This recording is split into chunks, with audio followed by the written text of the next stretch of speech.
few words about the regulation of urine concentration.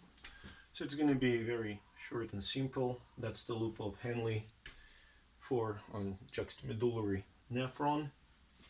And remember, the osmolality of the filtrate, basically the overall concentration of everything in the filtrate, is 300 milliosmoles. 300.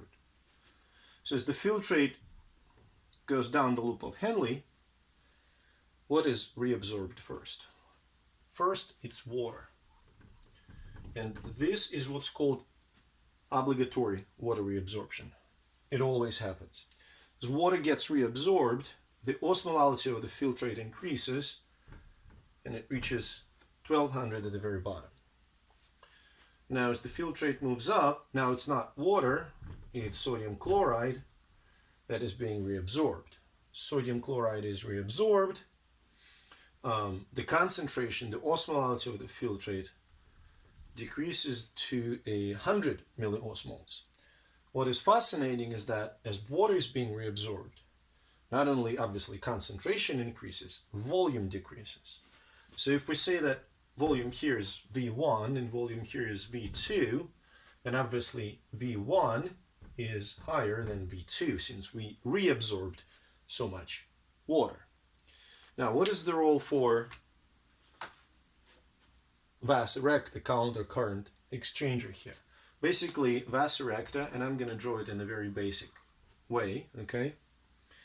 It essentially picks up sodium chloride and water. And if we put V1 at the beginning of vas erecta and V2 at the end, the situation is going to be different. So here at the very end of vas erecta, it enters into the postcapillary venule.